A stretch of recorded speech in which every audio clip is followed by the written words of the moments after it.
This is our Pac-Man chart. So it's about $133 million of the 153 in total comes from general governmental revenue, which again is primarily going to be the general fund from those tax revenue categories. The remaining 13%, so the other $20 million comes from the two dedicated property tax levies, the EMS and the public safety personnel, and then the public safety sales and use tax. And then on the allocation side, you can see the different public safety functions and how much of the pie that they take up. Police is approximately 45% of the public safety funding universe. Fire is about 39%. But again, the remaining slice going towards those departments and programs we mentioned at the start. So this includes legal, municipal court, public defender, community justice services, emergency management, police ombudsman, scraps, crime reduction, detention services, and then some admin and overhead for these programs.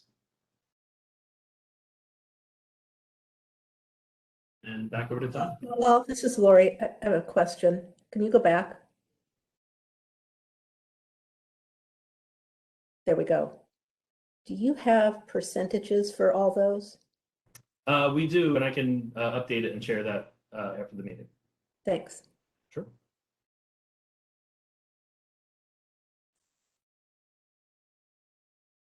So go to the next slide and you can see, council members, the public safety starts on page 12 of your workbook of many of those initiatives. Certainly police reform has been a big topic of late, so those efforts are going to continue into 2022. As of now, there are some grants, and we've been talking about that, of what that comes out, and police is going to talk more about that. And I'm going to talk very quickly about mental and behavioral health and some opportunities for us to join together regionally to discuss the issues.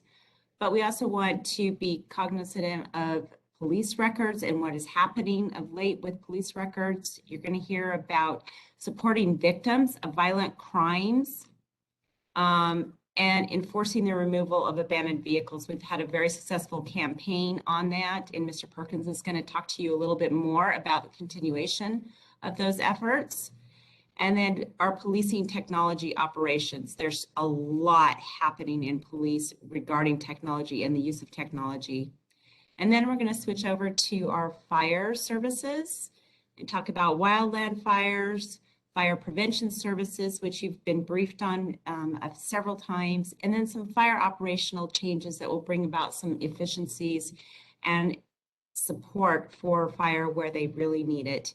And then lastly, we're going to cover some weather and hazardous events contingency that we're not always as prepared for as we need to financially.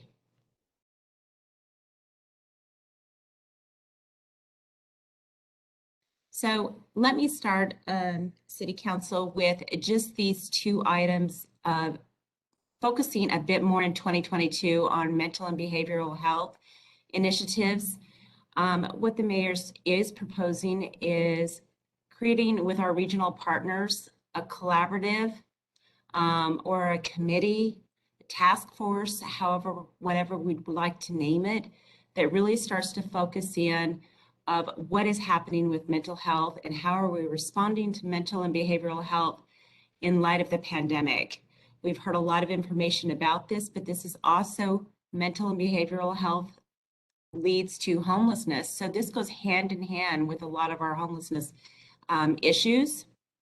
And what this is really just focusing, creating this team so that we can look at these issues and bring forth recommendations. So no funding is requested.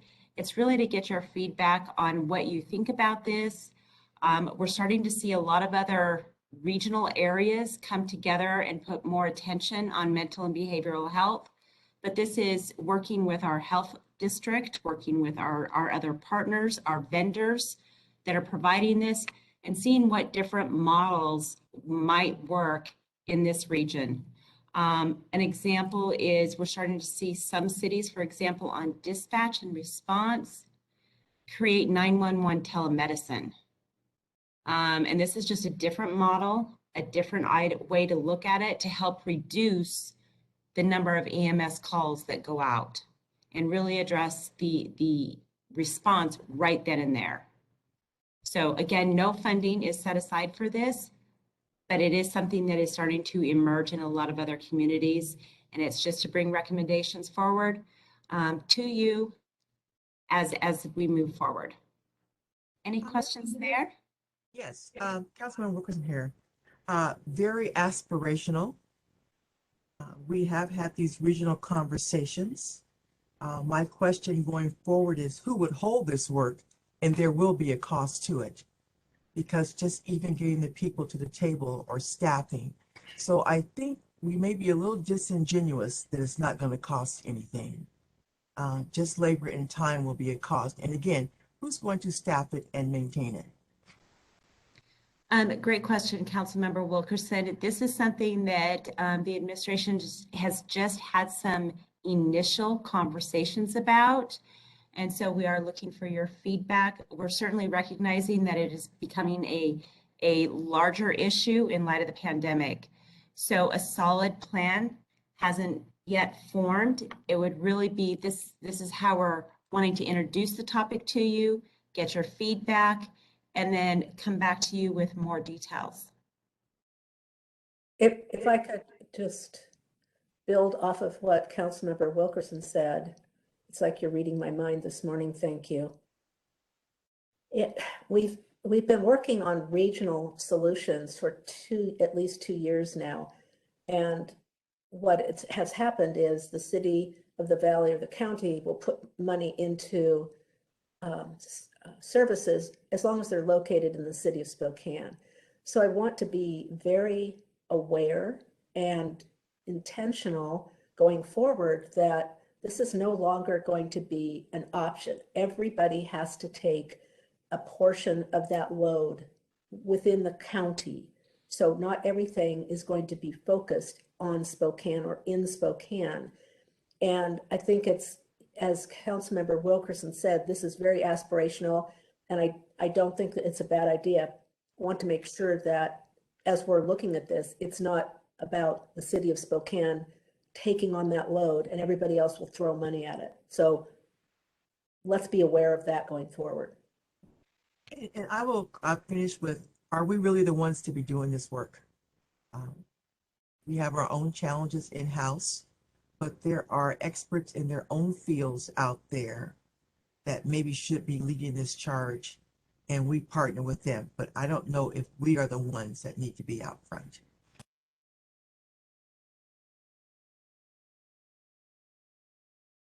Excellent points, Council. One great example, and then we'll continue on. A really great example that many of you are also aware of that we're going to start to see some change and get some feedback on is the opening of the mental health crisis stabilization facility for law enforcement. So we are going to start to see how that impacts throughout the region. But excellent points. Council President, if I may weigh in on this, the intent here of the vision from the mayor is not that this is going to be solely within the jurisdictions of the city of Spokane, or that it's solely going to be run by staff or entities within the city of Spokane public sector structure. This is an idea that's very important. I mean, I think we would all agree that mental and behavioral health issues and working through those for all of the population, whether you're, no matter what your background is or socioeconomic background, these are very important and serious issues. The mayor takes these very seriously, as I know the council does. The intent here is to really have a regional discussion because, hey, this is not just a regional issue or a state of Washington issue. I got to tell you, this is an issue for the entire United States of America. And so the more we have collaboration, the more we look at other partners where everybody has some ownership in this, some stake, and that includes funding, that includes resources, and that could possibly include facilities. And so that's the intent of where the mayor's vision is for this. We can't continue to carry the weight of the region as the city of Spokane. This truly has to be a collaborative partnership. and it includes funding. I want to make no mistake about that. Everybody's got to come to the table with some finances to help support this. Thank you. And I'm done, Tanya, but Administrator Perkins, maybe the word is convene instead of create. Excellent point. Okay, moving on. Okay, good morning again. I'm going to fill in for Howard Delaney for the therapeutic court funding request. And also we'll touch on community justice services. Also had a small request too that didn't make it on the slide, but we'll touch on that this morning and be able to follow up with the two of them, with Michael Diamond and Howard Delaney if there are any questions as we go through. So the first item there on page 13 is therapeutic court funding. As you know, the city operates 4 therapeutic courts serving different populations. We have our community court, DUI court, mental health court, and veterans court. So they're looking for, the municipal court is looking for, I think, approximately $16,000 for ongoing support for these programs. And I think as Howard mentioned last week at council meetings, that they operate on pens and paper, supplies and services, and that's really what they're looking for to help support these programs. The original request was just shy of $60,000, and municipal court was able to receive a third extension of DUI court funding from the Washington Traffic Safety Commission, which, as Howard has described, it was unprecedented, and that covered about $43,000 of the request. So this $16,000 balance, again, is just sort of pens, paper, supplies, so they can operate these 4 therapeutic courts. Any questions we can take back? I have a question, Paul. It's Lori. I guess I'm chatty this morning. That's what happens when I get a good night's sleep. Okay, Veterans Court to provide interagency. What does that mean? Are we going to actually collaborate with the Veterans Administration? Are they going to be putting up some funding? How does that work? I did very basic research through the municipal court website. So I think it's a collaboration we have with, I believe, the county and also the VA to run this program. So this is already something that's established and ongoing. But I can get more specific information from Howard if you'd like as well. I just have a little bit of information that I could share just from my time at the county on that. It is it works in concert with the district court as well for veterans, and it actually has a veteran mentorship attached to that when veterans go through this court program specifically. It's from what I've heard about it, it's a very, very good program, and it's a very successful program because of the mentorship that is coupled with it. Thanks. Mm-hmm. Hey, Paul, or Tanya or somebody, what are quality of life offenses? Are those offenses that harm somebody's quality of life? I'm not really sure what that's getting at. That is a great question, council member. We will get an answer for you. That'd be great. Thank you. I think some of the examples they had on the website again would be graffiti downtown, things that aren't necessarily, well, that might cross line into a criminal offense too, but sort of, yeah, we'll get more information.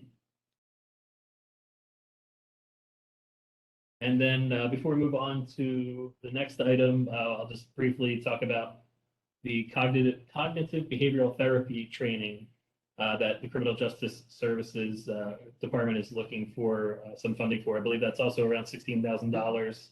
And that would be, I believe, training the staff to provide those types of cognitive behavioral therapy services that I'm looking for the definition of right now, including moral recognition therapy, anger management, job readiness, trauma-informed care, navigating criminal justice trainings, which either aren't available in this region or are too expensive for the population they serve to be able to afford it and take part in.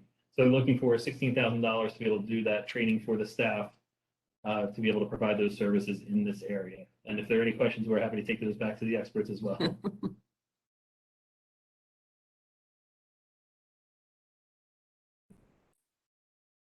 Moving on. We're going to turn over to the police department now to talk a little bit about how they're carrying on with their mental and behavioral health response. Good morning, and thank you for the opportunity to present here today on behalf of Chief Meidel. First proposal that I'd like to share is regarding our behavioral health unit. This is a unit that I know that the council has been very interested in and is very familiar with. But just in summary, we have a joint unit with Spokane County and Frontier Behavioral Health that consists of 4 SPD police officers and 3 county law enforcement officers. Some are Spokane Valley, some are SCSO deputies. We have a mental health coordinator assigned to this unit and a city supervisor that supervises all involved. This is a truly regional unit. SPD officers go to the county to assist and vice versa. They're especially trained and they're paired with mental health clinicians from Frontier Behavioral Health. We've been very fortunate to receive WASPIC funding since this began in 2019 and really came up to speed in 2020. Unfortunately, the funding that we have received supports the direct costs of the mental health clinicians for Frontier Behavioral Health, but does not include all the indirect costs that Frontier has to bear to make this program successful. In 2020, our team responded to 3,760 crisis contacts. They were able to divert from the hospital or from jail 78% of those folks. Only 1.2% were arrested that whole year. 331 individuals could have been arrested and were diverted from charges. So it's having an impact. The model is one that's it's evoked a lot of interest across the country. Sergeant Kernkamp, who is the supervisor, presented to a co-deployed team national conference and then was invited to do a presentation at the International Association of Chiefs of Police National Conference, which is a huge honor. We have guests from Kansas City Police Department they're here to shadow and to observe what we're doing. And we're getting a lot of attention for the success that we're having. All the while in 2020, we were able to divert 4,272 calls from the sheriff's office and the police department patrol divisions to this special unit. So they're having a lot of success. So we're proposing to use public safety levy dollars, approximately $156,000, to cover the indirect costs that Frontier is bearing right now alone to make our program successful. Does anyone have any questions about Yes, that? Justin, I do. Thanks. Councilmember Kinnear. Yeah, Chief Meidel and I earlier this year started working with Jan Dobbs of Frontier Behavioral Health on a program that would, similar to Denver's, that would have health specialists, behavioral health specialists, not necessarily connected with or partnered or paired with officers, but would actually be paired with each other and be stationed downtown primarily to meet folks where they are and intervene when there was a crisis and where there was no indication that they would be in danger. And so for whatever reason, we stopped. It just kind of stopped, faded away, the conversation and moving forward with that plan. So do you have any idea about where that's at, or it would save police resources? And so that is why we wanted to pursue it. And I'm wondering if there's any idea from your end why or if that is still an option. Yes, ma'am. I don't believe that is that proposal is in any way dead at this time. I do know that related to that, with police reform efforts and some of the changes to the law, we're working through how force can be applied in situations involving people who are in crisis, as it might pertain to the Involuntary Treatment Act and those sorts of things, which is why the BHU is so important to be able to respond to these calls. A recent statement that Jan had made, she believes that the number of ITAs are down by about 40% over the last couple of months, and she is having a difficult time with her staff alone being able to address the increased need in the community with the ongoing pandemic and the impact that's having on people who suffer from mental health issues. They're seeing an increased need of people who are in acute crisis that need the response of police and clinicians together. But by all means, we are open to both programs. Thanks. Justin, can you give us just maybe some examples of what these types of indirect costs are? I'm just trying to get a picture of them. I can do my best. This would be these employees' share of the supervisors and managers that run Frontier Behavioral Health and their responsibility to oversee their employees, their human resources department, the folks that process payroll, all of the costs that go into running a business outside of the pay and benefits. Okay. So it's kind of administrative overhead, essentially. Yes, sir. Okay, thanks. Hey, Justin, I'm wondering, I think the program is great and really important, but I'm wondering if you have, and maybe you can just send me offline, of those 3,000 and some contacts that were made, what percentage of those were repeat contacts, or multiple contacts with the same individuals? I'd just be really curious to see that data. But otherwise, I think the program is really good. And on the note that Councilwoman Kinnear brought up, I think if that is a direction that we're going to go, I think we'll have to have some real conversations around liability, just because if something happens and someone's not able to protect themselves, I just wouldn't want to see the city put at risk with any sort of liability from that. That's a great point. I will see if we have that data. I will send it to you.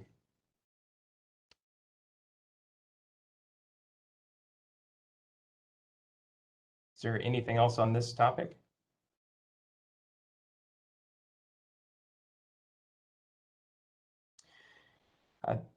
The second proposal, and this one is not one associated with a budgetary request, but more just something that's so top of mind and important right now that we wanted to include it in this presentation, is police reform efforts. The Spokane Police Department has been dedicated to reform and has been involved in reform for many years now. And we plan to continue to always follow a path of continuous improvement. In 2021, with the passage of some of the legislative reforms, we have revised or created 20 policies to include use of force and de-escalation policies, and trained the department in the above. We have an in-service session that's training all commission employees that began on Wednesday of this week and will run through next month. That includes reality-based training to incorporate some of the concepts in this new legislation and to apply the changes to policy to real world or realistic situations so that officers can begin to change their paradigms and how they address situations. But we're proud of the history beginning really in earnest in 2015. We were one of the first agencies to implement a body-worn camera program, certainly the first of any size in Washington to do so. In 2016, we introduced our new and more restrictive use of force policy. In 2019, we went back and in collaboration with the police ombudsman and changed it again. And this year we've changed it yet again with the legislative changes. We've underwent implementation of annual officer recertification on use of force to ensure that each year officers show and can demonstrate that they understand both the policy and the and the physical aspects of force application. In 2017, we provided procedural justice and implicit bias training for all officers. We were reaccredited in 2018 and will be going through the reaccreditation process again next year in 2022. And that's just a small number of the major reforms from a long list. In 2022, we're going to continue to emphasize de-escalation in our training. We're going to try to acquire equipment that will help us to implement the reform efforts and to keep officers in the community safe. And we're committed to, like I said before, just continuing to improve and employ best practices. Are there any questions or things I can address specifically? Yes, thanks. Oh, sorry, I beat you, Councilmember Wilkerson. Assistant Chief, so are these things requiring, I'm confused as to why this is part of the budget presentation. Are you going to be asking for money to implement these things? Councilmember Kinnear, that's a great question. I think that this topic was so important and is a priority to the mayor, so we wanted to highlight it. It is not attached to a specific request at this time. I do know that some of these, particularly increasing training and equipment, will cost money. We're hoping that we'll make use of the dollars that the state has allocated for that purpose. But there isn't a specific request at this time. We just wanted to highlight the importance of this particular topic. And this would be a great topic for public safety committee meeting, because it is good information. I would like to really focus and hone in on our budget and what the asks are for that. So, but thank you, appreciate it. Thank you. I'm just going to take this opportunity to make my request known. You've heard it before. When looking at the hostage negotiation team, how frequently has that happened or been required? And thank you, Councilmember Kinnear, for allowing me to ask this. So that's a great question, Council Member. Our negotiators are employed at a patrol level very, very frequently. Our specially trained negotiators, it doesn't have to be a barricaded hostage situation to use negotiators. We use negotiators frequently for people who are in crisis, someone who is armed. We use it for barricaded subjects. And increasingly, we're using, when they're available, we are using them to take the lead on patrol level responses when we meet with resistance or a failure to comply when time allows. So that might be a simple call downtown where we're looking to take somebody into custody, and we anticipate that it's going to require force if we were to go in and put hands on. If the time allows and it's safe for our community as well as for the officers that are involved, then we're going to bring in these specially trained communicators to try and de-escalate the situation and bring somebody into custody. This takes longer, but we believe it's the proper way to go, and that's certainly the way that the legislators have made their intent known. And so that's what we plan to do. Now, on larger incidents where we have, perhaps a SWAT call out on a barricaded subject in a house, we always call the hostage negotiating team in conjunction with the SWAT team. They are a pair of resources that are deployed together. So I could get you the number of responses on a call out basis, but we're seeing more and more that at a patrol level, if a hostage negotiation member is on patrol and we have one of these situations where it would benefit us to be able to communicate and have an advanced communicator there, we're using them at the patrol level as well. So I will look for some numbers and get those to you.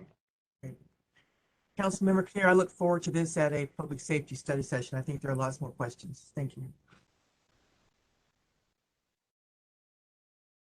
Hey, Justin, one other thing I would just add, and I did get on a little bit late, so if it was mentioned at the top by somebody else, I apologize. But I think one thing that has to be discussed in here are hiring bonuses. I mean, we've got a number of vacant positions. We've got a lot of retirements coming. And frankly, I think even if those were all filled, I think we're still understaffed as a police force.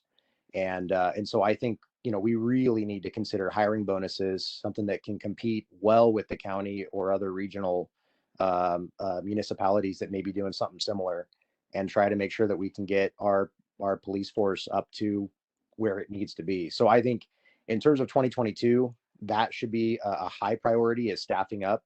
And I mean, I don't think there's any reason that, you know, we couldn't hire if we did, you know, included the proper incentives, you know, that we couldn't hire all the personnel that we need next year. So anyway, that'd be my big push there, to have that included. I think there's some really good programs that we could include, like neighborhood policing and expanding cold case units, stuff like that, if we could just get our staff up to where we'd like it to be. And could I tag on to that? Is that a bargaining issue? Because you've got police who are on board who didn't get a bonus, and then all of a sudden you're hiring people who are getting a bonus. So is that going to be contentious with the guild? That would be my add-on question. I'd let, maybe Justin would know better than I would just say, I think, you know, being able to fill all of our positions would be something that we'd all like to see. But yeah, it would certainly be a bargaining issue. I have no doubt about that.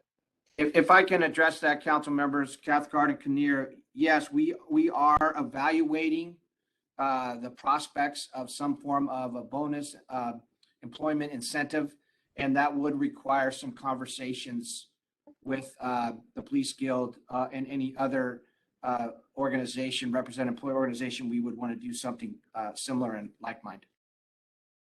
And so, JP, and then given that, shouldn't that be part of this budget conversation? Because we should be preparing for that now. If it doesn't come to pass, then fine, but that should be at least mentioned as part of our budget conversation, in my mind. We would agree, Councilmember Kinnear, you know, part of the budget process at this point, preliminary budget, as we work towards that final budget with your input and members of the public, this would be that conversation as we're looking at what that may or may not look like in terms of its impact on the budget, as well as what discussions need to take place with the appropriate representative employee organizations. Assistant Chief, just to keep hiring bonuses in context, what's the starting pay for Spokane Police versus the county? Because my sense was that we generally pay more than the county over the long term. And so they are using bonuses as one way to deal with that. But generally, if people were qualified, they would make more money working for Spokane than the sheriff's office. Is that fair to say? So I will get those numbers for you with the contract recently settling on our side, and I don't pay a lot of attention to their wages. I believe you're correct. I believe we do pay better than the county does.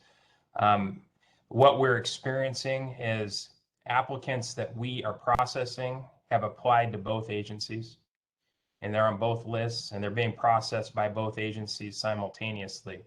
And so there could be some advantage that they're able to get over us to provide a bonus on the front end for people coming into their agency. But I will certainly get those numbers for you.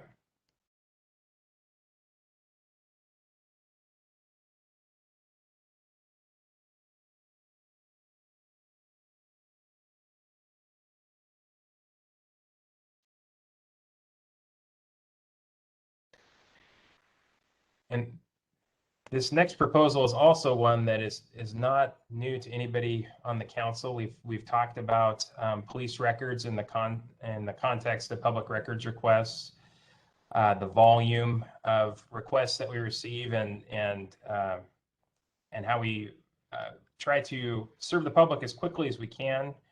We believe it's important for transparency to be able to turn around police records as best we can, as fast as we can. And so just to provide a little background and context, over the last 12 months, the Spokane Police Department has received 5,048 records requests. On average, those have taken 10.3 days to close, and 271 remain open. When we look at this in the context of the public records requests that are received by the city, the entirety of the rest of the city over that same time frame received 844 requests. So the police department is wanting to add 2 FTE specialist positions to our current staffing. And what that looks like, we currently have 30 specialists that are working in records that have different functions. They provide services to the community 24 hours a day. 5 of those specialists are particularly assigned to a public records unit. What we would like to do is add 2 positions to that to bring it up to 7. This would require about $109,000 committed out of the public safety levy to accomplish. And there's 2 other things that we're trying to accomplish with this move as well. One is firearms transfers. This is a new responsibility over the last, I believe, about 2 years ago. It became our responsibility to provide the background checks for firearm transfers in our community. So a gun store goes to make a transaction, they run the background through our records division. This has taken about, we have 10 days to comply to be able to turn those requests around. Because of the public records requests and this new responsibility, we find ourselves in a position where it's difficult and we have backlogs on both of these ends. So last year alone, we dedicated 4,100 hours of overtime that cost nearly $250,000 last year. And then we assigned some light duty officers to the tune of about 1,600 hours to also assist records with this function. And we're hopeful that by adding the positions, we will be able to provide a quicker turnaround to the citizens and also a more cost-effective way of complying with both these responsibilities. Are there any questions? Hey, Justin, can I ask, maybe you don't know this, but of those public records requests, how many of those are repeat requests, the same documents, the same body cam footage, the same whatever? And is there, are there any opportunities to perhaps make it easier so that it doesn't require as much staff time if you know those things could be posted somewhere where anybody could have access to it rather than going through a PRR type setup? That's a great question. So the first part of my answer is once we apply a redaction to a record, we do save the redacted version, particularly of video. If we redact a video and we get another request, then we will have that copy to provide. However, the Public Records Act requires that we apply redactions differently depending on who the requester is and their relationship to the record that's being requested. So if there was something that happened with your family and there was a police report that was issued, the copy that you would get would have less redactions than an uninterested party that might happen to request the same record. We may have to apply additional redactions. So to publicly post a document, we would have to redact it to the highest level. And I fear what would end up happening is we would actually be creating additional work because if I go in and I request a report in order to fulfill an insurance claim, for instance, they may not redact anything from that report. But if I wanted to post that same record online, I may have to redact some information out because it's not all public knowledge. Does that make sense? It does, yeah. It does and it doesn't. Because if you give that to me, I could post it online myself and all that information would be out there. So there's a little bit of a disconnect. But my real question was going to be, what are other departments doing across the state of Washington? This has got to be an issue for all of them, or are we just special? So in reference to your first question, the Public Records Act applies to government entities. So we have to comply with the redactions as they're listed in the RCW. Once that record goes out the door, then that becomes the responsibility of the person who isn't a public entity. But you'd have to talk to city legal to understand the full ramifications of if you were to post a document that didn't have the proper redactions as a private citizen. I don't know if there are any legal ramifications, but you're certainly not a public entity that's subject to the restrictions that we are. I do not know. I know that public records are an issue across the state. I know that bigger agencies, Seattle PD struggles with the same thing that we struggle with. They have big backlogs and huge request times as well. I know there have been civil cases on against small jurisdictions who have not complied that have actually bankrupted municipal governments in the state. So it's a very serious issue and one that we need to pay attention to. But I think we just provide better service to the community if we're able to turn records around in a more timely fashion and not on having employees on overtime to do it. Thank you. Thank you. This is Brian. I just some follow-up of when we were promoting the public safety levy, we published a list of likely uses of the money, and I believe we included these 2 police records positions a few years ago. And what I'm trying to understand from this budget proposal is this just including the ones that we've always been counting on, or did we hire those and now we're doing 2 more? So this would add 2 on top of what we already requested for the levy is my understanding. We currently have 3 vacancies that we are interviewing to fill right now. The list is the civil service list is nearly exhausted, so we will be requesting that they set a test date and have another test to refresh. So we're actively hiring those positions, but the intent is to go 2 above what we're authorized now. Okay. And this is a request probably for Tanya's team, not for you, but it would be very helpful for this preliminary budget proposal to get a list of all positions for 2022 that are expected to be funded by the public safety levy, just so that we can see that in one snapshot. So I'm just putting that out there for. Well, can I add to yes, and if we're already using money, then we need to know that too, so that we're not double dipping. Yeah. Yep, good point. Anything else on police records? You.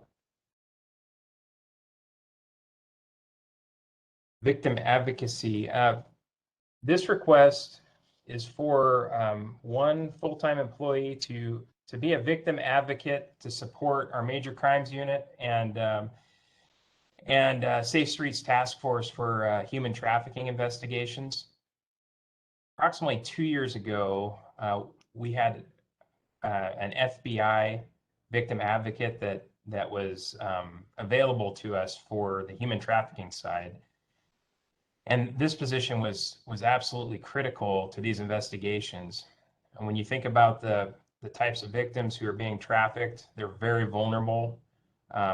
The offenders have a lot of control over their lives. And so having someone who can have that constant and continuous contact with them is very, very important. This victim advocacy position works in conjunction with the community victim resources that are available through organizations such as Lutheran Community Services and the YWCA. But the uniqueness of this particular position is that they would be an employee of the police department, which means they'd be available for call out when needed, 24 hours a day, and would be able to keep contact with some of our victims that could easily fall back in or under the influence of the offenders that we're investigating. You can imagine the heinous investigations and victimization that some of our survivors go through, and having this type of resource available, I think, adds a more personal touch to these type of horrible crimes and helps to resolve them successfully through the criminal justice system as well. Are there any questions? I have a question. Yes. So we funded 2 victim advocacy folks for the COPS program. One of them is a former SPD officer.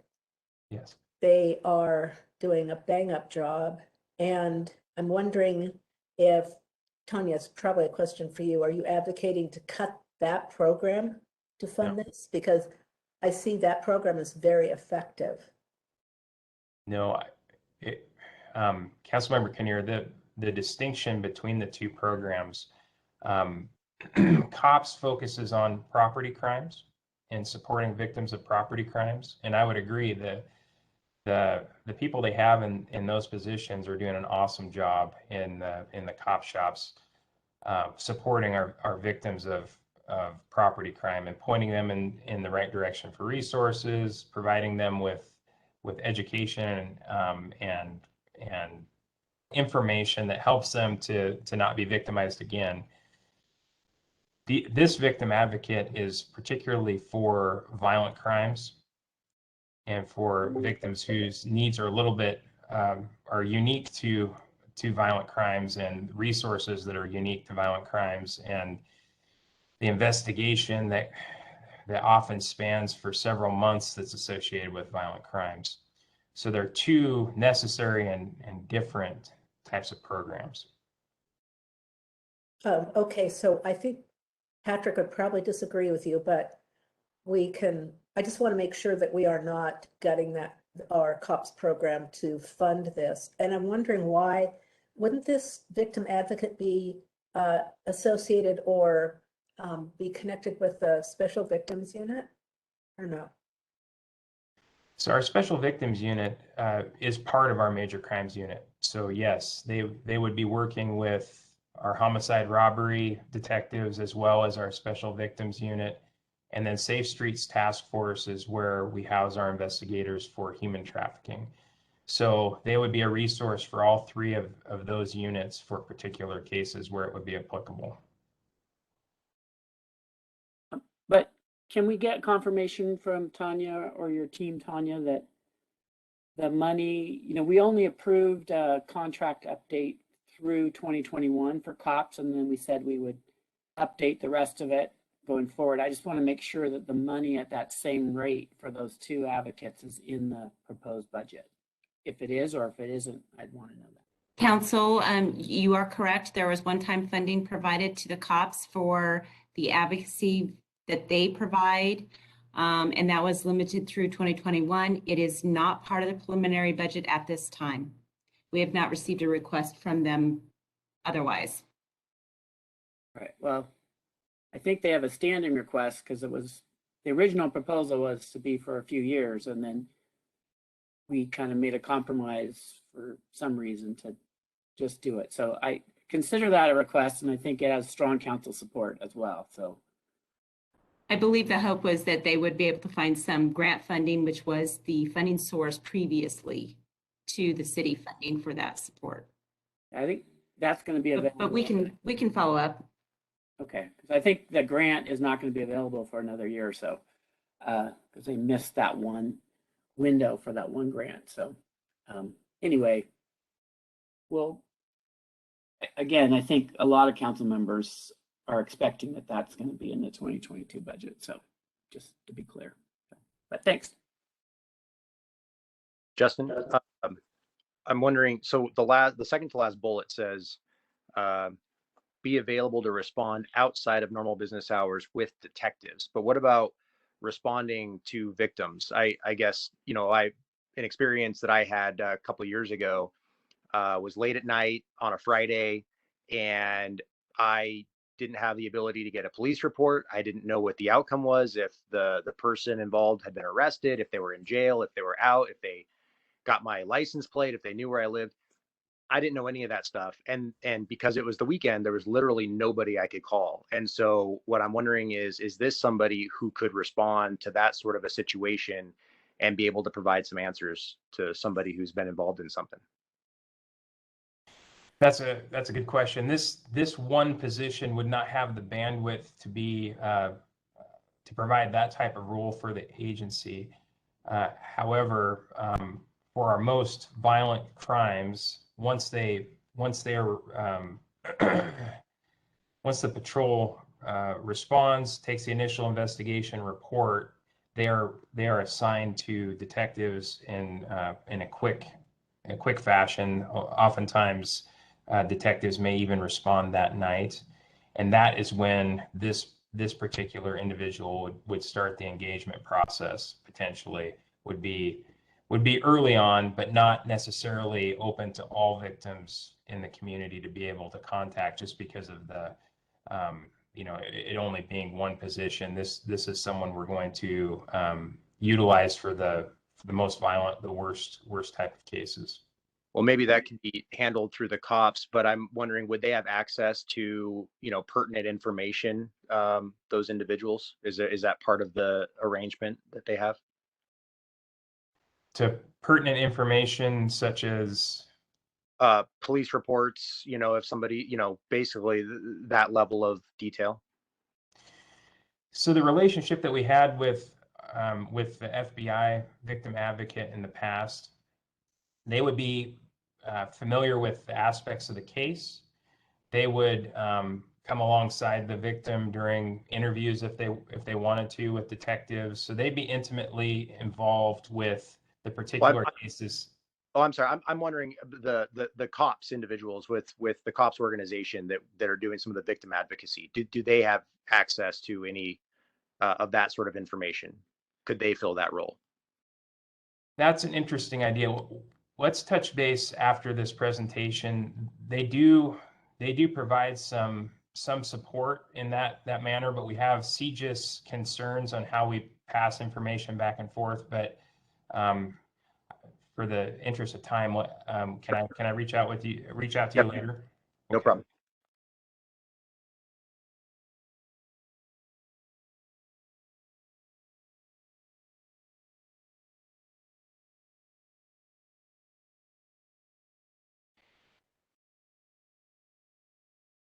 Mr. Perkins, would you like to take this one?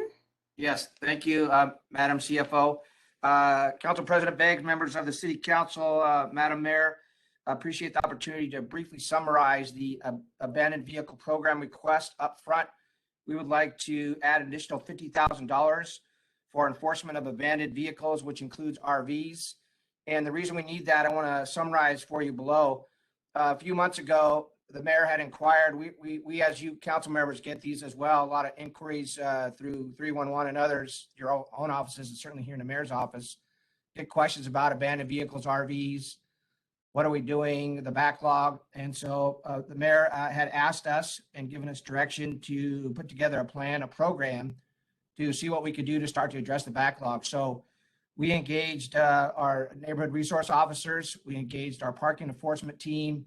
We engaged some of our park rangers, and I'm proud to say led by Captain Mark Griffiths, who led this effort with Luis Garcia, Chris Becker, and our code enforcement parking team.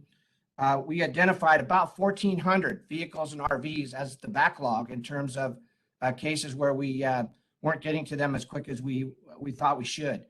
So at the mayor's direction, we put together this strike team together led by Captain Griffiths. We extended a 3-week pilot program to see what could we do, what was out there, how would we address this? And we addressed almost 1,000 of these backlogged RVs and vehicles.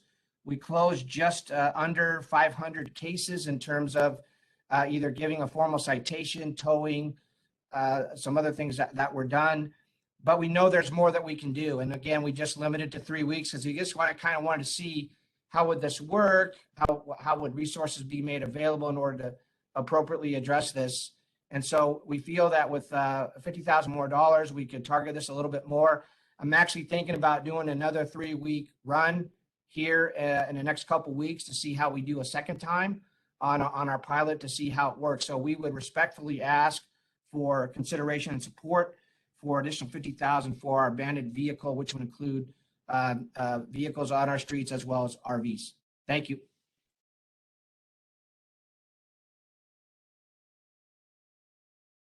Administrator Perkins, of course, my first question is this backlog due to vacancies in those departments?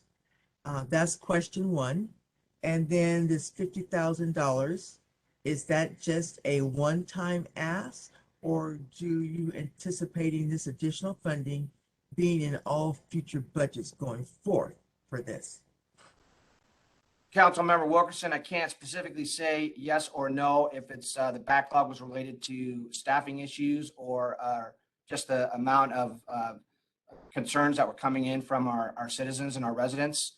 So I'd have to do a deeper dive into that, which that's one of the things we're doing too. We're trying to get our matrix together as well to see how we can more closely track some of these issues when they come in. So I'd have to get drilled down a little more on that. I do see this as an ongoing, I mean, I'd love to say by mid next year, we've got the backlog done and we're just kind of moving along with what comes in front of us daily, weekly, or monthly. We would ultimately like to get there. My guess right now, this 50,000 is going to be something that I would probably continue to request until we're at a level where we really have a handle on these backlogs and can get in front of some of these calls that come in from our residents and business owners.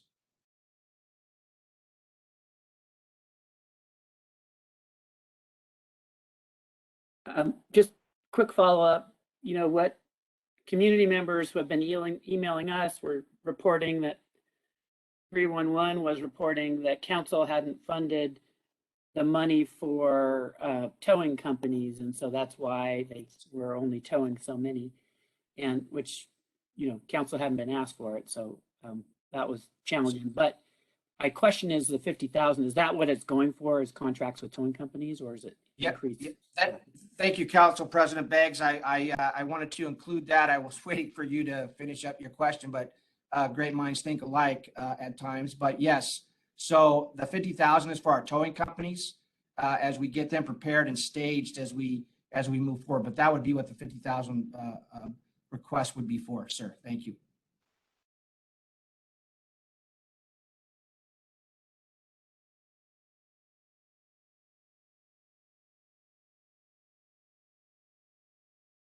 Okay, we're going to finish up with police. So, Assistant Chief. Yes, this is a two-part operations ask. It's a general fund proposal.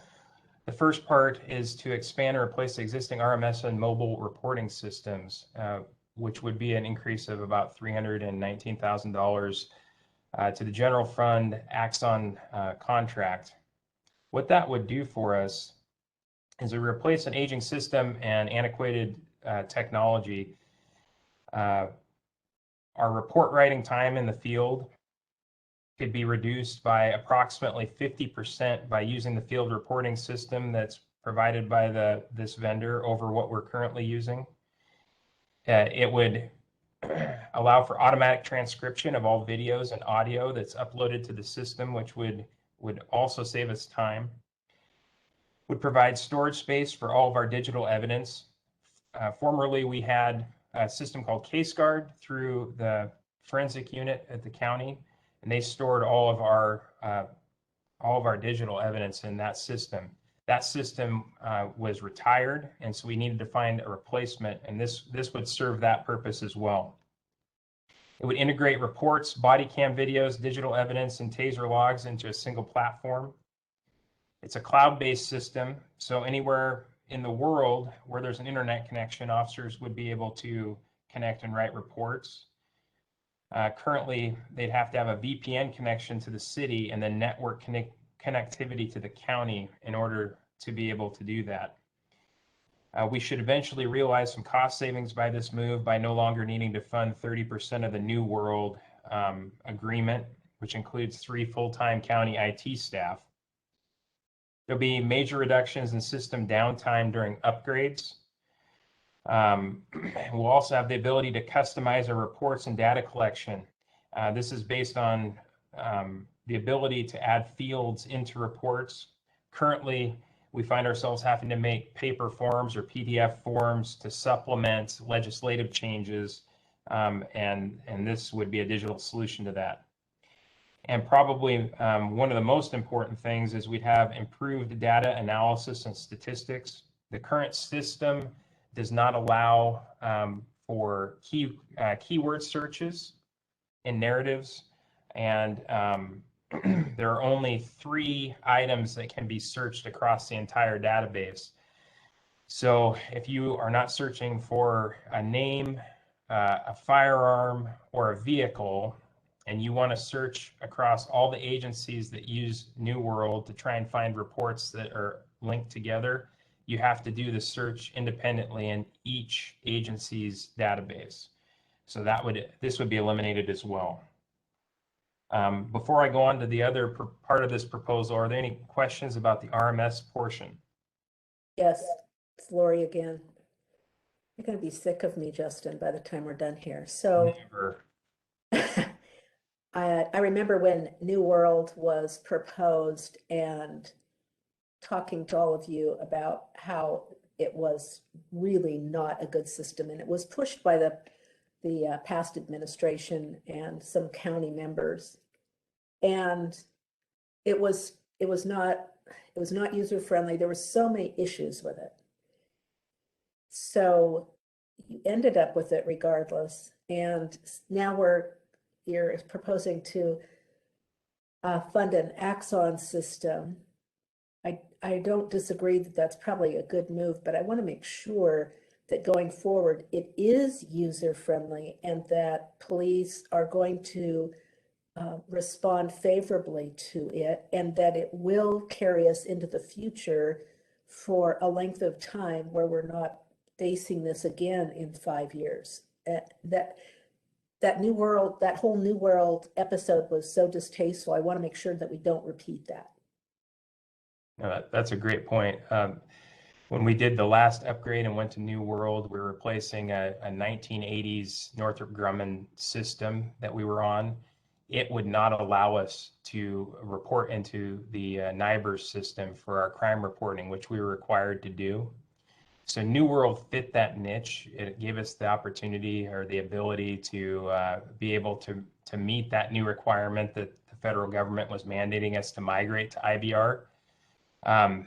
There were some identified limitations of the system. I mean, your memory is correct, but there was also some apprehension and some things that didn't come to fruition. So what I'll say is the option, when we went to that system, the options were fairly limited to be able to meet our IBR requirements, our reporting requirements. The manual for IBR reporting is like 3 inches thick. There are so many different rules, so you need a fairly complicated system. We're pleased that this system will allow us to reduce the report writing time and be much more streamlined and still meet those IBR requirements. But it'll be just the report writing module and the RMS system. It is not going to impact. It's not going to impact the CAD system at this point. So it's not a wholesale change. Okay, thanks. You bet. Any other RMS questions?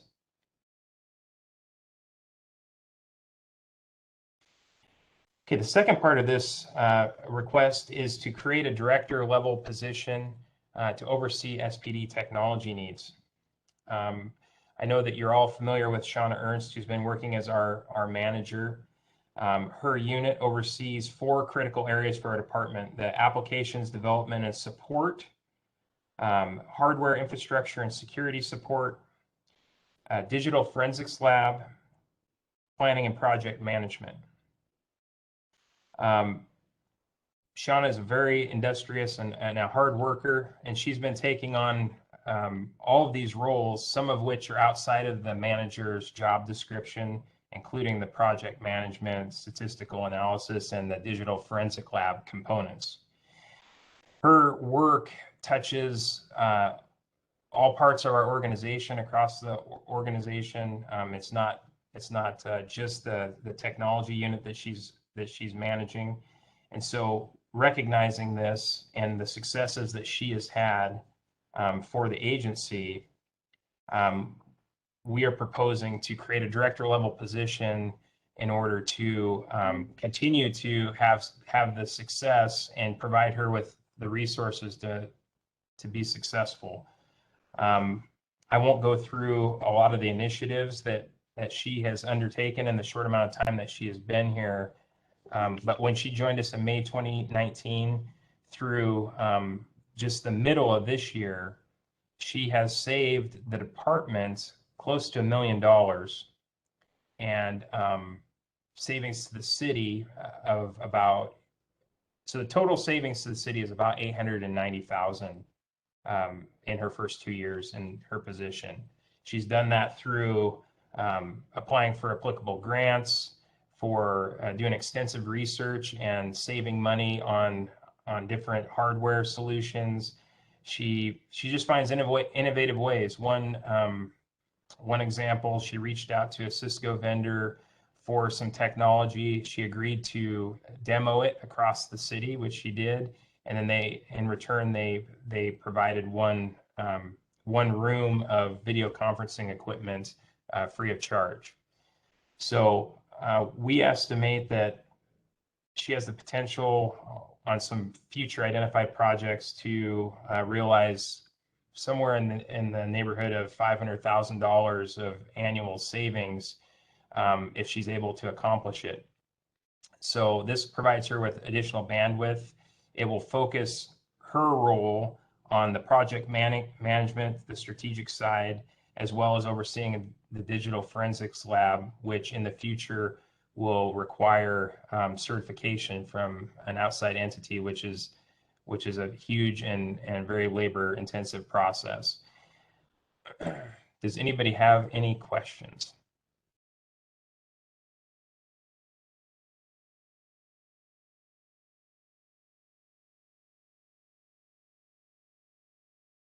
Thank you for your time. All right, council, thank you so much. Now moving on to fire and some of their proposals.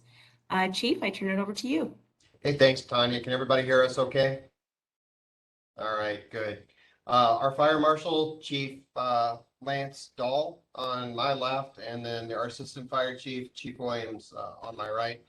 And I've just got 3 really quick slides. I'll try to be brief. The first thing that I want to share with everybody, that all of our proposals from a financial perspective result in a net savings of $200. So we went into this with a net zero mindset, that we did not want to increase our budget, and we were able to do that by consolidating and sharing different resources within our existing budget. So the first one is the Wildland Fire Planning Coordinator. Thanks to your support over the last couple of years, the support of the mayor's office, our partners at Parks, we've been able to align our focus and our existing resources on creative ways to limit our risk to wildland urban interface fires to the city of Spokane and mainly some of our parks. So our idea here is to take an existing position, take the dollars, about 50% of those dollars of that position, and create this in civil service to focus on our wildland fire problem. Because like what we've seen over the last couple of years, with the recognition by many that climate change is real, we are having more devastating fire seasons every single year. And I used to come into this format, 3 or 4 years ago and talk about, well, we're able to dodge the bullet again this year. Well, In the last 2 years, we've had 3 state mobilization level campaign fires in the city of Spokane. We've had aircraft in the city of Spokane. We've had dozers in the city of Spokane. So every year, as our vegetation grows, as we push our urban presence into the wildland area, it creates a higher risk. Looking at what's the best practice out there, other cities like Boulder, like many of the cities that are in the interface in Texas, Colorado, Oregon, we've recognized the importance of having a leadership position to take on a lot of this upstream action that can be taken. Can be taken with our GOAT program, but more what we're looking for is more partnership with the DNR to address our vegetation problem collaboratively with them and work within our organization to improve our training processes and our capabilities. So civil service has approved the concept. The job spec is in development with them right now, and I'd entertain any questions on this first slide. Again, this is a cost reduction for us, actually. I'm wondering, is this something that would be that could be kind of regionalized and coordinated with the other fire districts? It just seems to me that there's a lot more of this outside the city than in the city, and it might make more sense to coordinate across the region rather than us just picking this one position and going it alone. Well, as you know, Spokane County is the #1 risk for the state of Washington from an urban interface wildland perspective. #1. Over Okanagan, over Chelan, over all those other counties, we are sitting with the highest level of population, the highest level of risk. The wildland fire problem doesn't respect jurisdictional boundaries. I completely agree with you from that perspective. That's why the legislation at the state level took a really large chunk last year in the biennial and added a significant amount of money to DNR. DNR has reached out to us. Their perspective of how they see their program rolling out, it's not only going to be firefighters on fire trucks next fire season that they're hiring because they're growing their staff. A lot of what they're doing is just like what we're proposing. Put money up front in the planning and in the I guess in the preparation stage, and they will align their existing resources with all of us. So many of the other fire districts around us are doing the same thing, but it's important because we are in the center of the county. We are the urban area in the county to have an urban focus. Our problem is similar to many of the other areas, but the farther you go out, it leads from an urban interface to more of an open, what's the word I'm trying to think of there, Chief? Urban, not necessarily interface, but okay. Intermix, thank you. So it's more of an intermix where instead of on 2 sides, you may have 5 or 10 acres. So it's a little bit different. We expect this position to be our nexus into DNR, into the statewide system, and into District 8, the Valley Fire Department, and our West Plains partners to integrate with their programs as well, because we all share those borders. So that we're taking a leadership role in this. We think it's important. And as we've seen over the last couple of years, the level of risk just continues to get higher and higher and higher. From a code standpoint, Chief? And from, I think, I'm sorry, we're going to say something, Lori? Chief Schaefer, I didn't mean to cut you off. I thought you were finished. No, that's fine. Go ahead. I just want to acknowledge Garrett Jones and his little friend in your slide. I also want to say I absolutely support this because if you've been following any of the urban fires, and California certainly, but they happen here too, each district has an interface that if it were to take off, or if we were to have 2 fires simultaneously with high winds, we could lose some of our neighborhoods. And I think it's critical that we are proactive in prevention, but we need somebody to actually do that. And last year, it was Parks, it was our office with Jacoby and the GOAT program, it was you, but we need somebody to actually coordinate that, and with our partners in the county and other districts, I would hate to see a couple of fires get started at the same time, or even one, and take out an entire neighborhood. That would be tragic. So thanks for this. Appreciate that. Any other questions, concerns, comments? Okay. Can you click the next slide? This, you've probably been briefed and acknowledged ad nauseum. I just wanted to share that the program that you had approved us to move forward with the new code inclusions as well as a new fee schedule. Those plans are in our 2022 budget preliminarily, pending the approval and everybody's feedback. But we are planning on supporting that new fee schedule and the positions that increase our ability to develop our community risk reduction program, to be proactive, to inspect the buildings and the structures that we have never been in or maybe been in once every 10 years. We recognize where we can improve over, well, actually since Chief Dahl was promoted and got into the leadership position he's in, this has really been his baby, and it's been a focus of life safety improvement and the bigger picture on avoiding catastrophic fires like we see across our state and across the country. So I know we've talked about this one a lot. 100% of the cost is being funded through the addition, the increases in the code fees. So we essentially see this as a program that pays for itself. Any questions there? All right, you want to go to the next one, Paul? Lastly, we were able to break a position into two and add an additional mechanic. Remember, since 2004, we have never increased the level of staff in our shop. To be a mechanic in our system, you need to have a number of fire-specific qualifications just to even work on a pump or work on a recognized fire apparatus. So it takes a lot of training credentials. In 2004, through the layoffs and through all the decreases in our budget that we've suffered, and after we lost the 2009 bond issue, we've been running our apparatus and our small vehicles much harder, much longer, and definitely too long. And that has had an impact because we haven't invested in capital to replace those vehicles. Our heavy equipment mechanics have been working literally overtime to try to keep these vehicles on the road. Oftentimes, trucks are going out of service 2 and 3 times a day to get repairs, and our shop is just overwhelmed.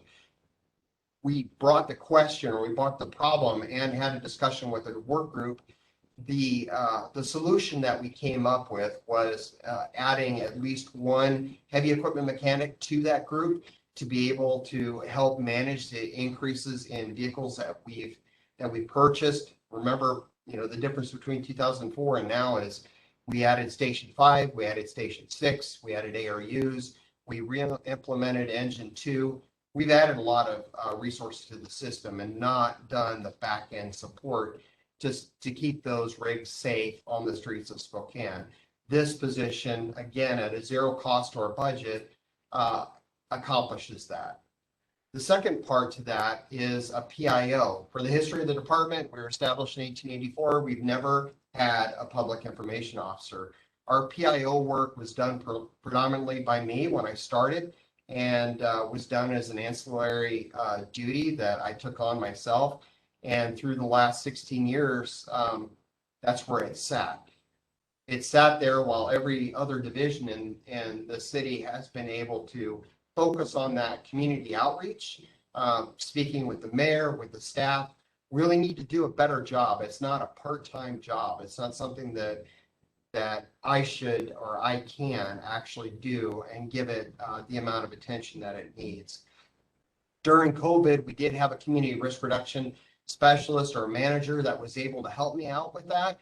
But now that kids are back in school, that's her focus. It's her civil service position.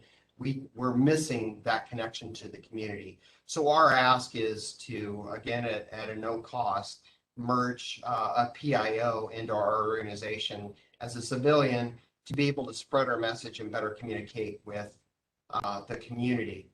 I know that speaking with many of you over the last couple of weeks that there's a concern with the position that sits in the police department, the public safety communicator. But again, that position isn't necessarily able to cover the day-to-day PIO communicating with the public responsibilities that as a very large organization we feel is pretty critical for us. So any questions about or any questions concerned about the mechanic PIO position? I do, Chief. We had Michelle Anderson a while back. She was great. I know that she helped you guys as well. She was supposed to serve both police and fire. It seems also, and I'm not trying to pit police and fire against each other in this question. But Because we're going to win, Lori. That's so, just kidding. nice try. So we had Michelle. She did a great job. You also had a videographer who was, I don't know if you still have him. He was exceptional. And so my question is, we have police with their own PIO, supposed to be public safety. And then we have a number of police who also are acting as PIOs.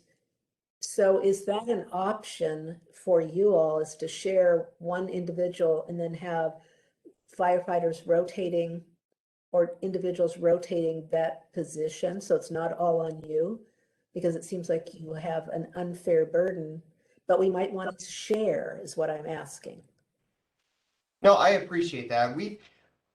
Again, there's a reason why we have a police and a fire department. The disciplines are completely separate. The RCWs are separate. The mission is separate, terminology, and with very rare exception, when we're on an incident together, we're really in our own worlds and have different stories to tell. There are some intersections, and I think we play really nice when those opportunities arise. But the position of a PIO for our organization needs to understand what we do and have a very good ability to communicate that to the public. We've tried a number of different times over a course of my 16 years to share those responsibilities, just like you mentioned with Michelle when she was here, and it simply doesn't work. And I think the message and the amount of workload that police has is intense, and they need that. It's a 24 operation like ours, but we need the same level of service. For us, with our 24-hour deployment model and having a civilian that knows both worlds would be our best deployment of a PIO in the staff's mind and in my mind as well. But we always look for those. I appreciate you bringing that up, because we always look for those opportunities. Anytime we can cross-pollinate, like we've had our captains ride with the police lieutenant on shift, so they learn each other's job as well as they can. And we've done other areas, especially with the rescue task force, where we're kind of embedding each other's cultures and each other's lingo and what we do together. But I think we're too large of an organization now where we really can't share when it comes to getting that message out. Okay, I just want to make sure that we've thoroughly explored this, because the number of PIOs that we have in our city is alarming. Everybody seems to want their own. And I think in sharing is what we learned in kindergarten. So I'm thinking that if there's any way you can work with the police model and have somebody that it is rotating, an actual firefighter that is rotating the position, as well as a professional who can manage both groups, would be ideal. But I understand you're a big department. I'm just concerned about the number of folks that we have that are seemingly doing the same job. So thank you. And could I follow up with Assistant Chief Lundgren? Could you tell us what the distinction is between the PIO and public safety, who's the civilian, and then there's multiple officers that seem to serve that role? How they break down their duties between them, just so we understand how it's done in police? Sure. Our director level position is more the strategy, the communication strategy for the agency. She does interface with quite a bit with the media directly as well, but she sets the tone and provides a lot of really good professional guidelines on how communication policy and how we're going to do how we're going to communicate with the public effectively. The two police officers provide a face for the department that can answer those lower level day-to-day, whether it be crime stories or questions that arise and that happen every day, where we get these stories that the media want to tell about our police department. And so having somebody that's has the knowledge base of actually having done the job, can come and answer those questions and knows who to reach out to inside the organization to get more additional specific information. And so they work together really as a team. And I agree with Chief Schaefer that the volume between our two departments, just the number, when you watch the news, the number of law enforcement and fire stories that you see, it oftentimes is the majority of a newscast. And so Julia is kept very busy, as well as our PIOs and our part-time PIOs that are assigned to patrol teams. Hi, this is a question for Tanya, and Councilmember Kinnear started on it. There are a significant number of PIOs throughout the organization, and many of them say they're doing community engagement and education. First of all, Tanya, I'd like to know really how many PIOs there are in the city structure, because I don't think we have a good handle on that. And is that structure the right structure? Because I don't know that with this number of people, if we are being as effective as we could be in this communication. I've heard of us wanting a brand for everything to look the same, but really, where's the coordination throughout this PIO structure throughout the city? I'm curious if you could tell me offline at some point. We'll definitely follow up on that for you, Councilmember Wilkerson. Any other questions? I'm sorry, Tanya, did you have anything for me, or can we move on to emergency management? Nope. Yep. You were done, Brian. Thank you. Okay, our last proposal for you today, Council, is this one. I'm going to turn it over to Sarah Nuss, who is our Emergency Management Director. Sarah. Hey, thanks, Tanya. Can everyone hear me okay? Great, thanks. So as you council members know well, we have a municipal code, 1805-20-020, which indicates that we will provide safe spaces during inclement weather events. That's, extreme heat, extreme cold, or poor air quality. As you know well, we opened up a Safer Air Center in 2020. We've done cooling center spaces when we had the heat here this summer. Some of that work actually entails needing a budget. It entails needing some funds to either rent a facility, whether that's the convention center or a private religious facility for the like, to hire operators or to pay volunteers. There are just some operational costs that come with some of that work. While we do try to leverage existing facilities and keep the cost to a minimum, we are still, bound to offer these services. So in order to protect our most vulnerable, we're putting forward this ask to you. Questions? Go ahead, Councilmember Wilkerson. I beat you, Lori. So Sarah, I certainly support this. My concern is I don't see anything in the budget to support your department as a one-woman show going forward. So I'm challenged with how you're going to be able to execute and support and interface with all these other organizations and responsibilities under the code to do the work effectively. That is a very great question. Thank you, Betsy. So we are facing some challenges with meeting some of these needs. However, we were able to offer 17 cooling center different activations this summer. We are making ends meet. I do believe that we will need to build up the emergency management capacity in our department in the future. But right now we're going through priority-based budgeting, and right now this is the priority, and we will have to, you know, allocate funds and try and make it work where we can. And Sarah, refresh us, where are these funds coming from? The general fund? I actually don't know that. I did not put this budget request forward. I just am someone who does this work. This is work that falls under my job description. Perhaps Tanya has that information. Yes, council, this is suggested that it be funded from the general fund. And it would be in non-departmental as a contingency fund to be activated when it is necessary. Right. So the reminder on this is not funds that we would use year round. This is just to help us as we are building our plans and projecting for each season as we have things come up. Right now, we're working on, you know, expanding warming capacity as we get into these cold winter months. So, you know, it's more having it around as contingency to be able to operate when needed and as needed to meet the municipal code. So just follow up, if I might. Part of having an emergency preparedness plan is making sure that people know ahead of time what they're supposed to do or where they're supposed to go. So if there needs to be some kind of communication or a program that will get us to that point, I would certainly encourage you to do so. So we're not scrambling at the last minute. Absolutely.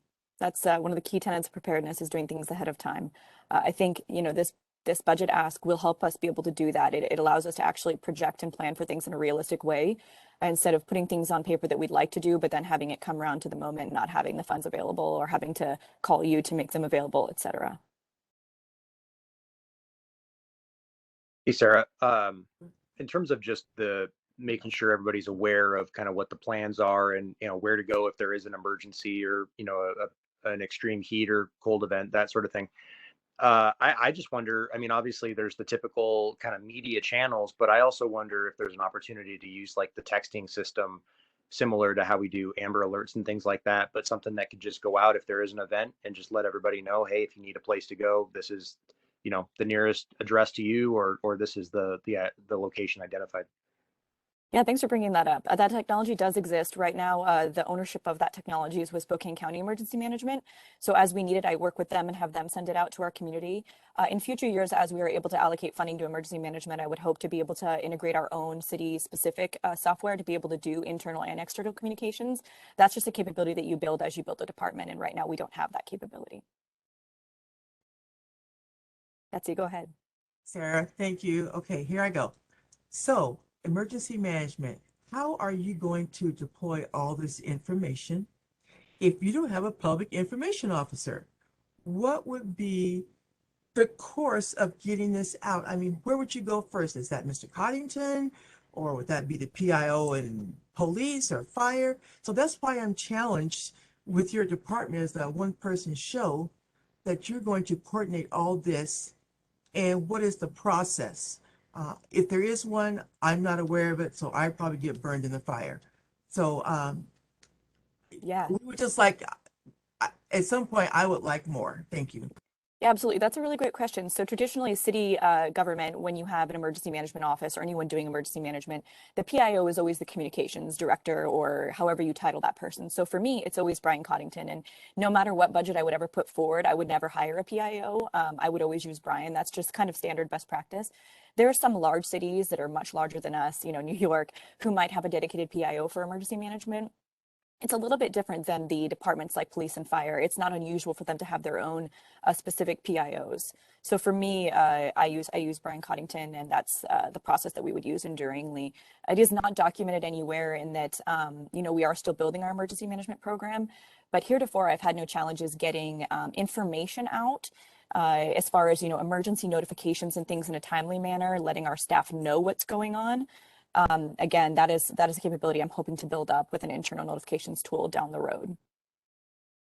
Councilmember Wilkerson, if I can add on to that, the Director of Emergency Management reports through my office. So all the plans and the programs that she's working on come through my office and then to the mayor's office. But we do utilize the Communications Director frequently and regularly. And then where we need to supplement that, various PIOs and police and fire are also supportive in that communication link. And we've also been able to use the communications director in your offices at council, Lisa Gardner, which we greatly appreciate. You know, we had a great coordination this summer when we were having discussions about the cooling centers and then potentially the air quality. You know, we had two members of council staff on our committee as we met and kind of walked through what our plan looked like, as well as our communication plan. So it starts with my office, it trickles through the communications director, and then it goes into the various PIOs and your staff. We always want to make sure that as we look at some of these subject matters, particularly on emergency services side, that we have representations from all your staff to make sure you get the information back as timely as we do. Thank you. Thank you, everyone. Last questions, last call. Thanks for having me. Appreciate it.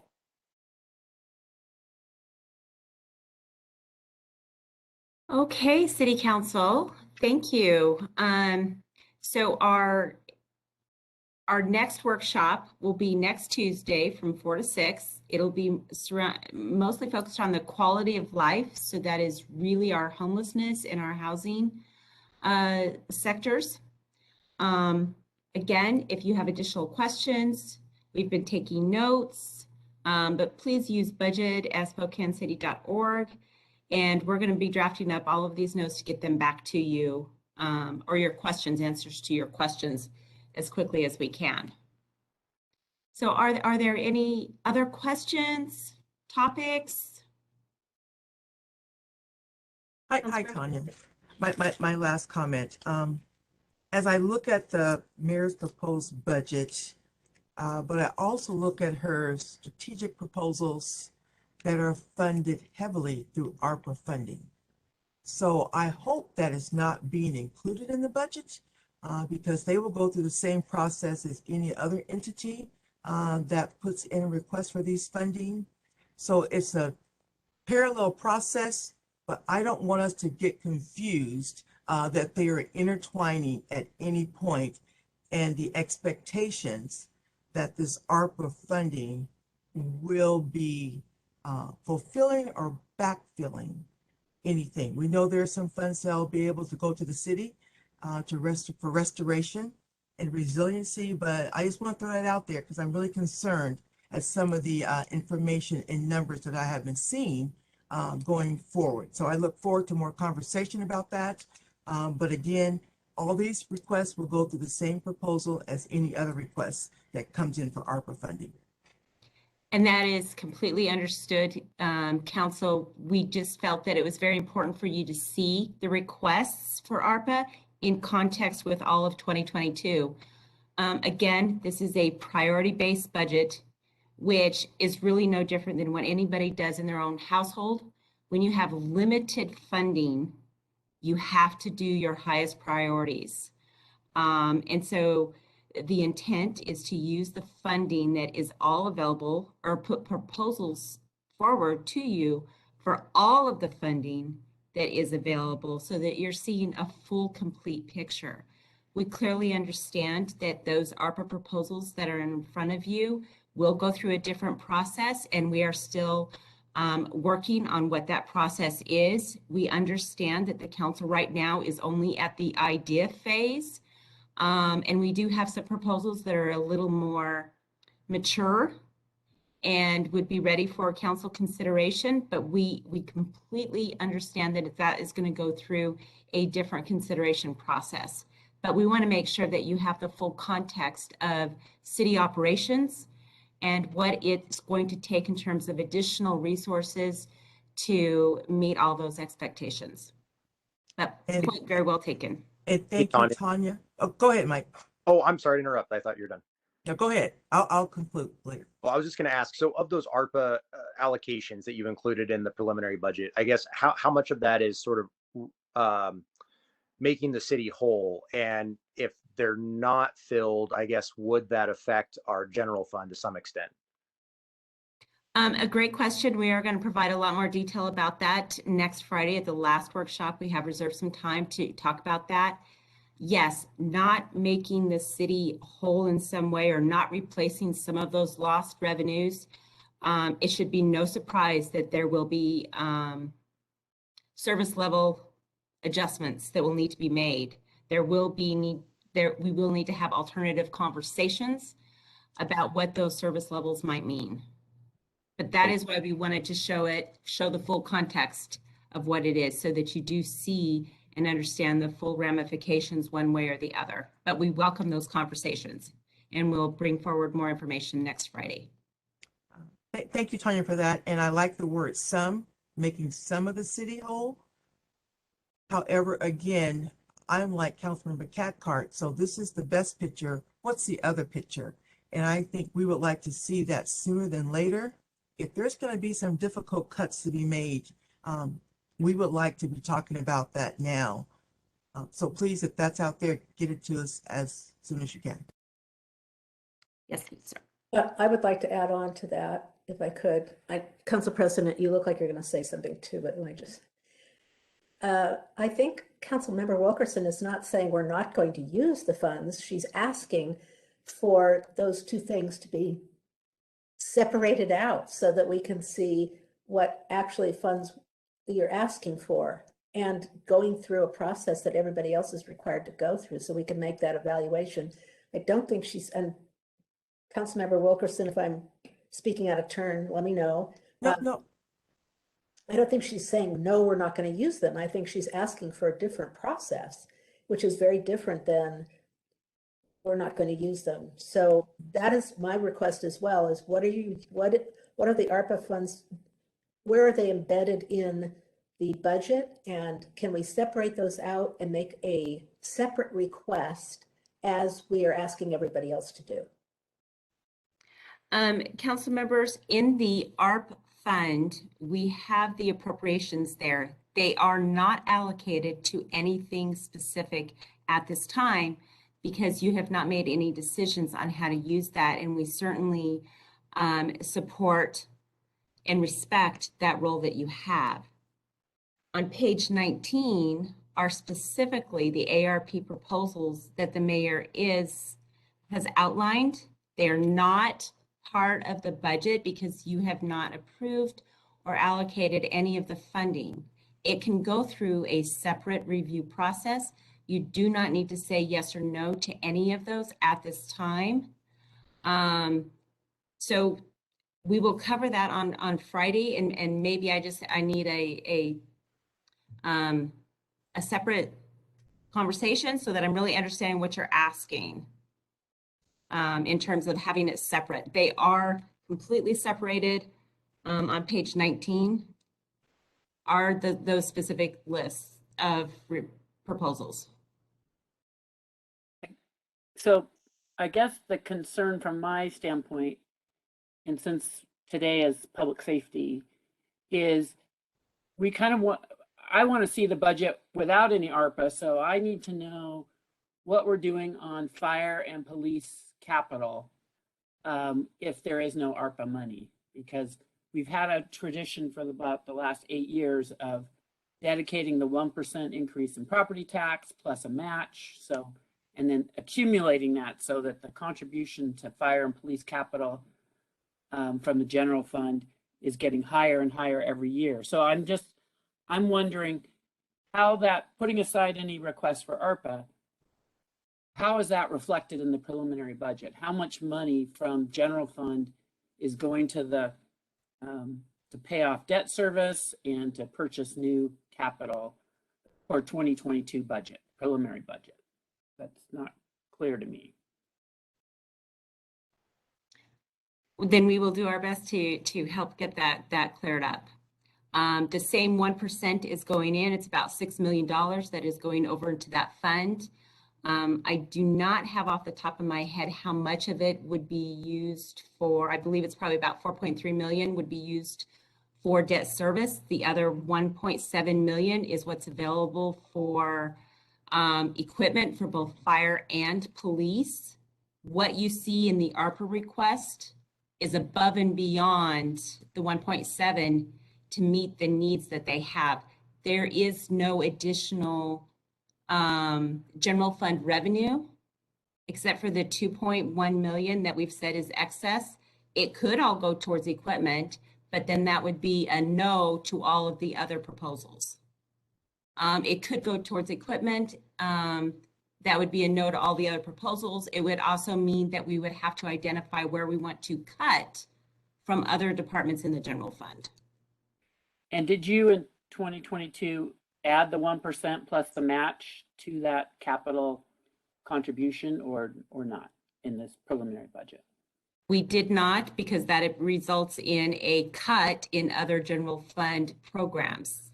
Okay. The 1% and the match is simply just other general fund revenue. It's just general funds resources. No, I know that, but we've had a plan for many years that we're doing that every year. So it's helpful to get clarification. I wouldn't have imagined we would have departed from that without council changing what the plan, but it's helpful to know that that's not in there, because that was my question. So you've answered that. So it was a very challenging budget to put together, and it is preliminary. We certainly understand what the council wants. It was in a priority-based budget. You just have to look at what are the highest priorities, and the mayor's directive of this was to maintain services and not have cuts. So again, if we were to do another 1% plus a match of any kind, it would have been counter to that directive. no, I get it. It just that wasn't set out in the preliminary budget. So now I understand it. So that's all. That's a departure, which is, reasonable minds can disagree on how to do that. It just needs to be clear. So I appreciate that. Can I make a comment about the ARPA situation? I don't know if you can hear me. I just want to make sure that everybody's aware from a policy standpoint that our team went through our capital process and we selected the least common denominator, or I guess the very least amount of capital that would keep the wheels on the fire department and keep us moving forward with personal protective equipment and apparatus to respond to emergencies. We're relying on, at least in our plan right now, we're relying on those dollars to fund our capital. So any decrease definitely has a predictable outcome, and I want to make sure everybody's aware of that. And I do appreciate the conversation for sure. So thank you. What's going on?